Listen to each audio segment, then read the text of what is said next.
we move to the Riccarton Wigram Community Board, and Mike Mora would like to join us.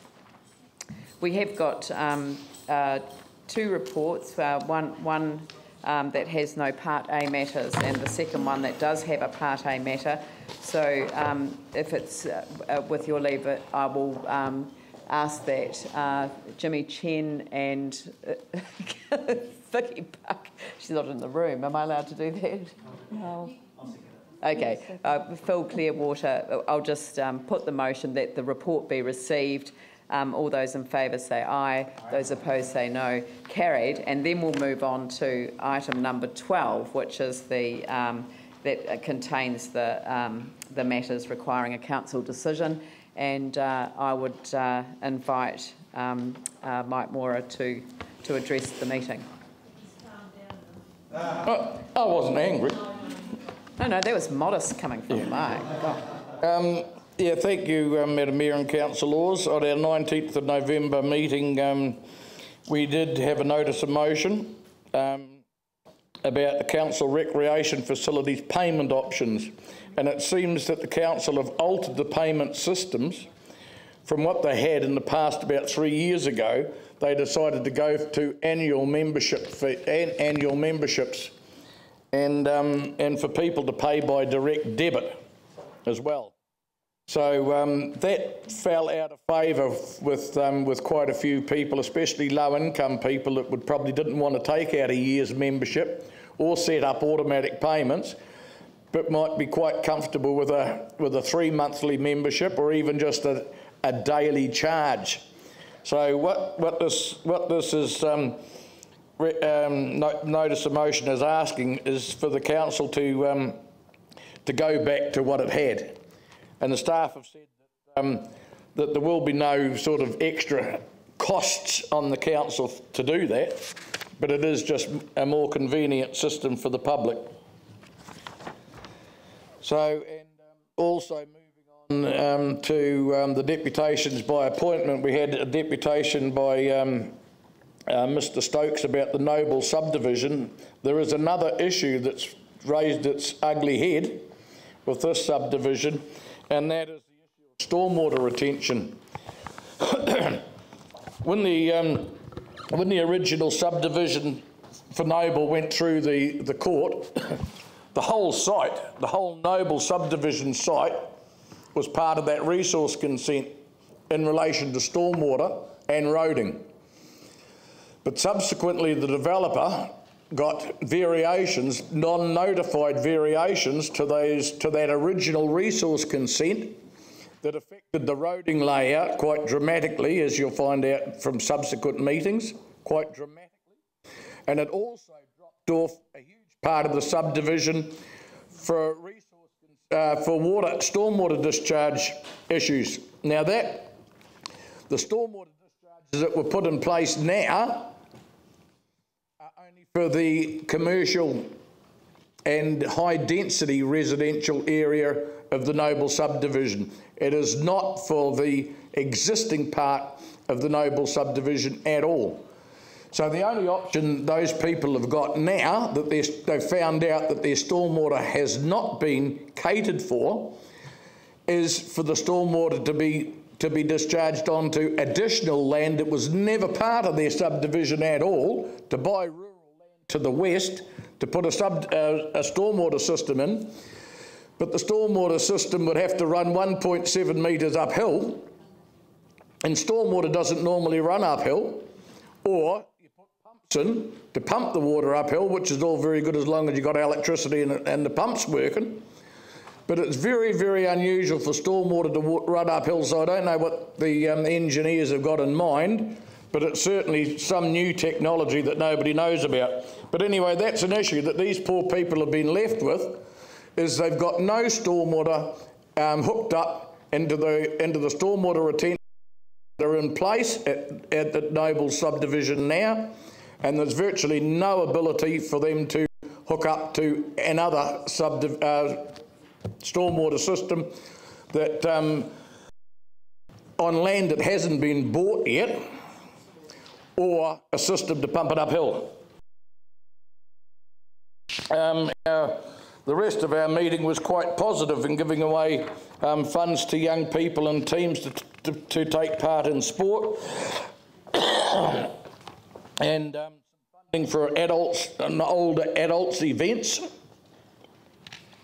And also we allocated some additional responsibilities to our community board members, and I was nominated to serve Zone 5 on the New Zealand Community Board's executive, and as far as I've been able to find out, I was the only nominee, so I thank people for their support in that.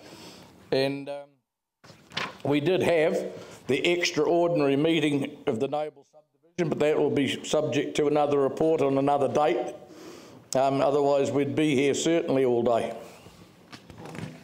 Thank you. That's all of this. Any questions? Thank you very much. I would like to get a motion on the table and to deal with the Part A, and we've got a recommendation that that the staff include for consideration in the annual plan this issue. I know that the recommendation from staff came through that it go into the long-term planning process, but I think a number of us felt that that was too long to wait, and that we'd put it into the annual planning process regarding payment plans for community recreation facilities.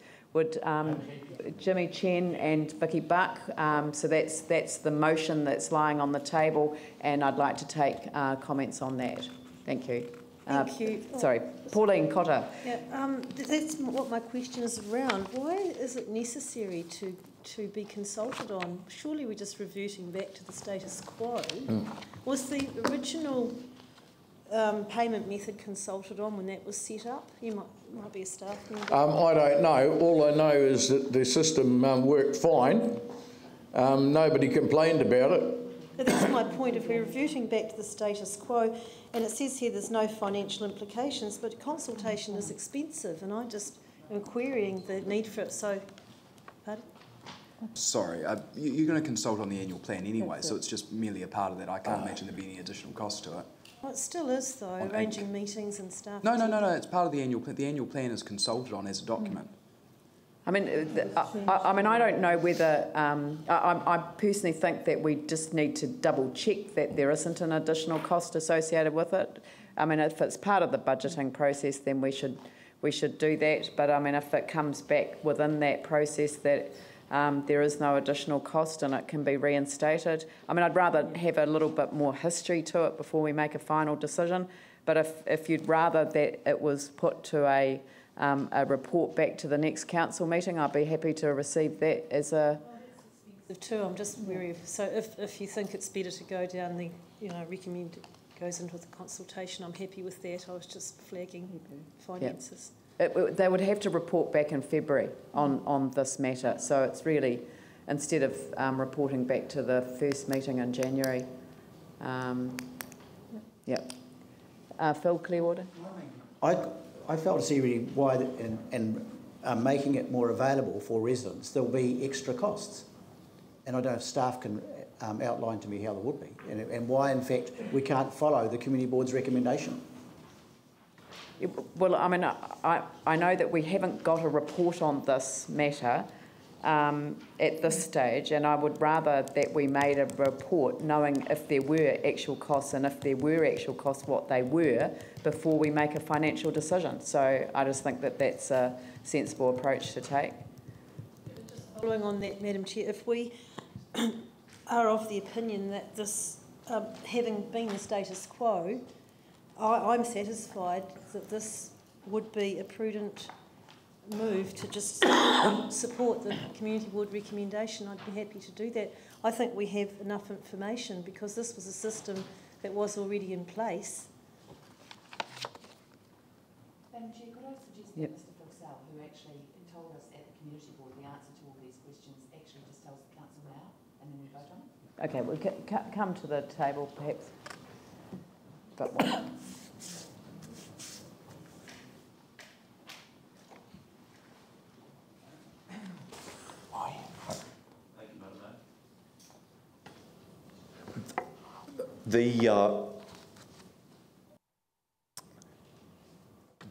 Community Board proposal is an extensive change to our user charging structure. In the last long-term plan, the 2009-19 LTCCP, there was a thorough review of admission charges. As a result of that review, the current suite of charges and structures was identified and implemented. It was extensively consulted amongst user groups and focus groups. It works. It allows us to retain customers far more efficiently, and it drastically cuts down the amount of repeat transactions at our front counters, allowing us to reduce staff costs and keeping customers waiting. Our customer satisfaction is high.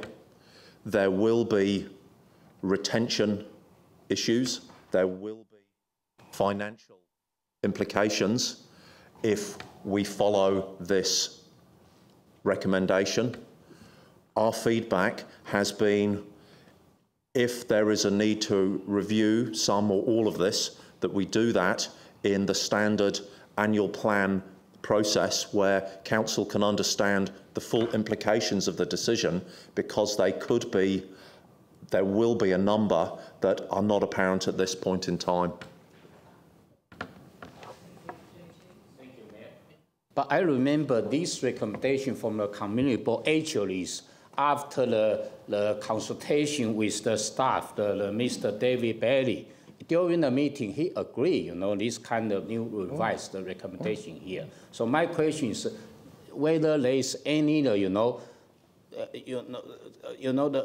reverse effect you cannot put into practice immediately. Councillor Chen, we could do virtually anything with our charges at short notice. It's a question of reprogramming and hiring staff. The area that we're giving you professional advice on is the impact on staff numbers, budget and retention, i.e. the impact on the operation of our business will be substantial, and we feel that council should understand this before it makes a decision. It's just our advice. Are there any other comments? I'll put the resolution, so all those in favour say aye. Those opposed say no. Carried. Thank you very much. Thank you. I believe the Spraden Heathcote Community Board's moved exactly the same motion. That's right. Different staff advice that we got at the meeting when we made that recommendation.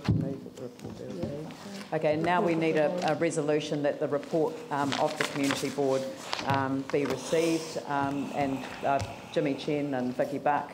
I'll put the motion. All those in favour say aye. Those opposed say no. Carried. Thank you very much. Thank you. Now we move to the Shirley Papanui Community Board. Mike.